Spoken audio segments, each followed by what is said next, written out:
I hinted at this concept when we discussed the statement of cash flows. There are two broad options for measuring financial transactions on the external financial statements, either the cash basis or the accrual basis. And the best way that I've discovered to kind of explain this is actually referring to this United States Tax Court opinion. A good friend of mine who is a CPA in Iowa sent this to me when he was doing some tax research. You can even see he wrote classroom fodder over here. And he thought that would be an interesting way to illustrate cash versus accrual. And he's actually right. So keep in mind, this is a legal opinion from the United States Tax Court. It involved a newspaper company that I believe was trying to use the cash basis, and the IRS was asserting that they should use the accrual basis. And there must have been a secret, closet poet or a frustrated law clerk because the way this is written in this legal opinion, and I rarely just read a slide to you, but I'm going to read this, some portions of this here. Cash method, the accrual method, in section 446 of the Internal Revenue Code. Talks about here the change from cash to the accrual method. These are the two most common accounting methods and could be said to emblemize the polar nature of the human spirit. The cash method, simple, plodding, elemental, stands firmly in the physical realm. It responds only through the physical senses, recognizing only the tangible flow of currency. Money is income when this raw beast actually feels the coins in its primal paw. Expenditures are made only when the beast can see that it has given the coins away. The accrual method, however, moves in a more ethereal, mystical realm. The visionary prophet, it recognizes the impact of the future on the present, and with grave foreboding or ecstatic anticipation, announces the world to be. When it becomes sure enough of its prophecies, it actually conducts life as if the new age has already come to pass. Transactions producing income or deductions spring to life in the eyes of the seer, though nary a dollar has moved. Now, there's your poetry in this U.S. Tax Court opinion, but it really does explain the difference between cash and accrual. With cash basis, items are only going to be recognized or placed onto the income statement when they happen in the form of cash. So in other words, sales revenue from your customers only goes on the income statement when they actually pay you. And expenses to your vendors or suppliers or employees only go on the income statement when you actually make the payment. That's the cash method. When the beast either receives the coins or gives the coins away, that's when we place those transactions on the income statement. The accrual method is this visionary prophet over here. And really the accrual method is placing things on the income statement at a time when they may not have actually affected the checkbook. So before or after we pay cash or receive cash. And I'll give you a few examples of that in just a second. U.S. GAAP financial statements, so generally accepted accounting principles, require us to use accrual basis accounting. And that's because accrual basis gives us better information about the amount, the timing, and the certainty of future cash flows. Let me give you these few examples right here. Take a prepaid expense versus an accrued expense. It's possible, let's assume that our rent is $1,000 per month. And we don't like to write checks, so we just write one check at the beginning of January for the entire year. So what we would do is our cash account would decrease in this example by $12,000. And we would have a new asset called prepaid rent that would increase by $12,000. Now, those of you who are thinking about the bookkeeping rules would know that this would be a credit entry, this would be a debit entry. But what you can see is happening here, both of these are assets. Okay? Nothing has touched the income statement. It's all on the balance sheet. Because what's happening is, January 1, I'll just pick 2019, we did not incur rent expense yet. What's going to happen is these items, these values are going to stay on the balance sheet for a while. And then eventually what's going to happen, well, let's say at the end of the month, what's going to happen is this. We're going to get rid of a little bit of that prepaid rent. In fact, we're going to let prepaid rent go down by $1,000, and we're going to convert that into rent expense that will then be reported on the income statement. So you see what accrual accounting is letting us do. Here, we have something only affecting the balance sheet because it was not time for that expense to be on the income statement. And then what happened at the end of the month, when we have consumed some of this asset here, we take the asset down by $1,000 and we convert it to expense on the income statement because that measures what's happening in the operations of our company. At the end of January, the prepaid rent balance would be down to $11,000, which makes sense because we get to occupy the building for February, March, April, all the way through the end of December, 11 more months without writing another rent check. And $11,000 exactly measures the value of that prepaid rent. Now, what if the expense happens now and the payment happens later? So here's an example of an accrued expense. I'm going to take this situation right here, but let's say we have a super generous landlord. And I got to tell you, this probably wouldn't happen in the real world.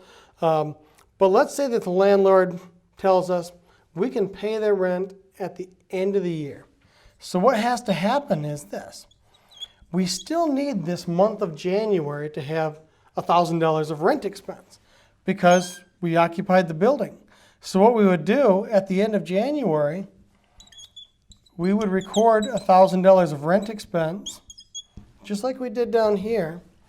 So we put $1,000 of rent expense on the income statement. But remember, the visionary profit, okay? Nary a dollar has moved.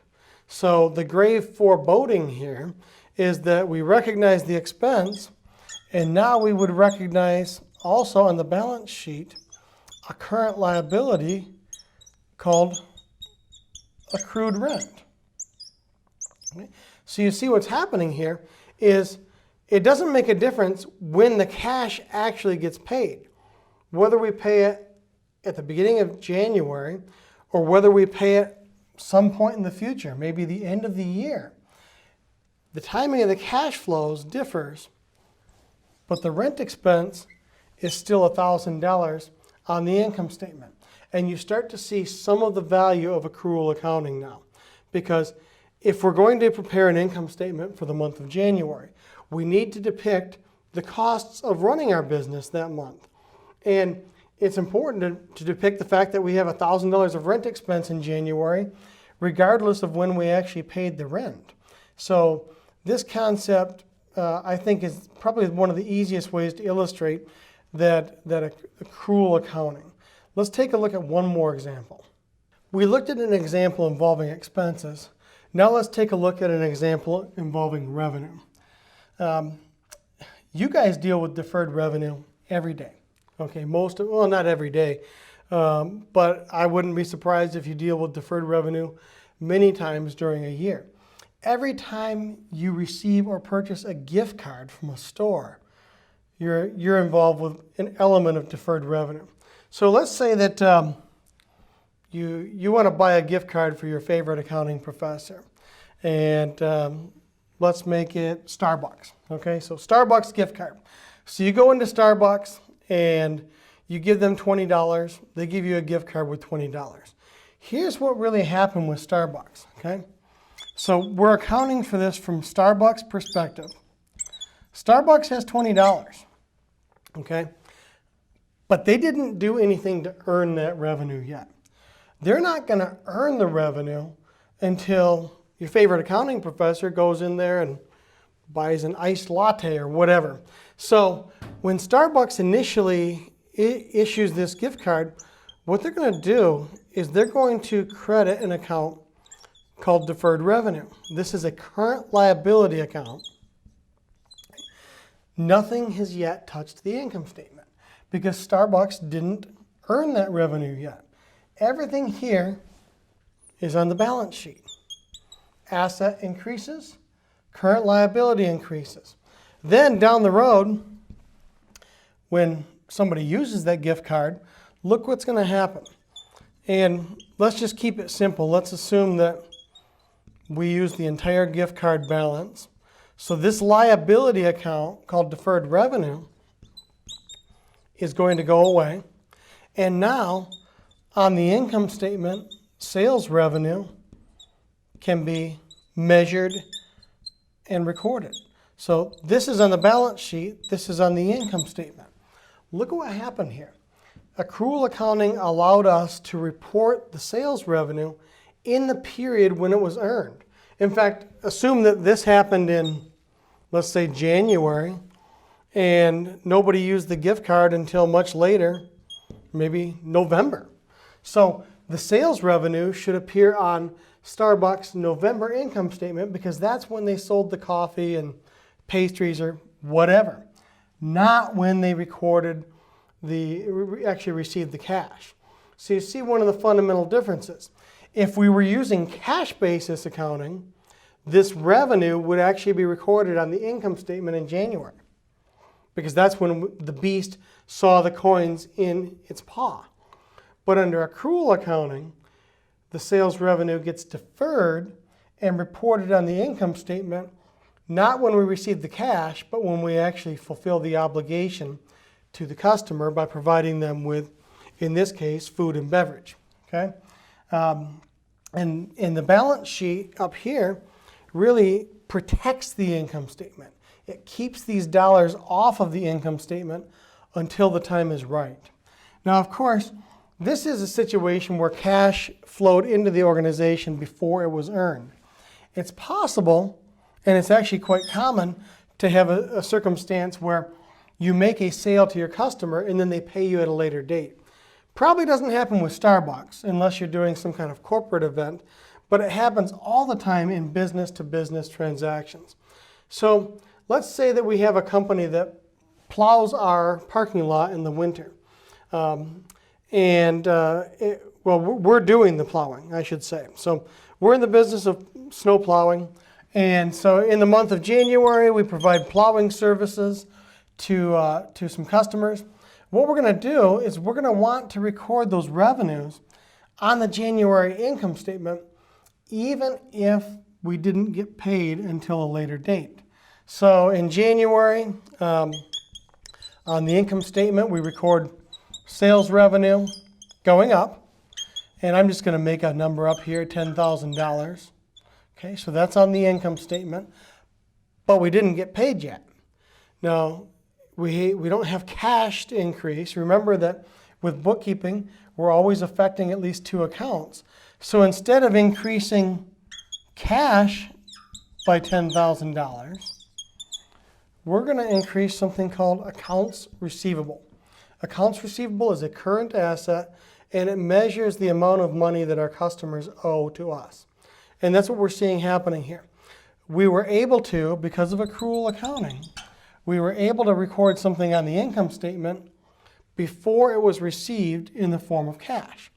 Now let's say that in the month of February, the customer actually pays the bill. Then what's going to happen is this. Our cash account will increase by $10,000, and that's on the balance sheet. Now, we're not going to do anything on the income statement. What's going to happen is this. That receivable that we created up here is going to get erased. It's going to go away. So what we're seeing is this. The sales revenue is on the income statement in the period where we earned the income, not over here when we collected the cash. Okay? Everything here in February is just on the balance sheet. Getting rid of an asset called accounts receivable, turning it into cash. It's one of my favorite things to do in business because we're improving our liquidity, and as you know, we need cash to run our business. If we were using the cash basis, nothing would happen here, okay? Because we didn't get any coins in our paw. we didn't receive any cash. So under the cash basis, this revenue would be reported in February. That's the fundamental difference between cash and accrual basis. And really, this is probably the best illustration. Accrual basis, put it on the income statement when you earn it. Cash basis, put it on the income statement when you receive the cash. There are some more details and complexities that we'll explore in class, but I just want you to have this kind of fundamental understanding of the difference between cash and accrual, so that you have that foundation. Please understand too that most of the time we're going to be working in the world of accrual accounting, and assuming that we're using accrual accounting, because that is what's required by generally accepted accounting principles.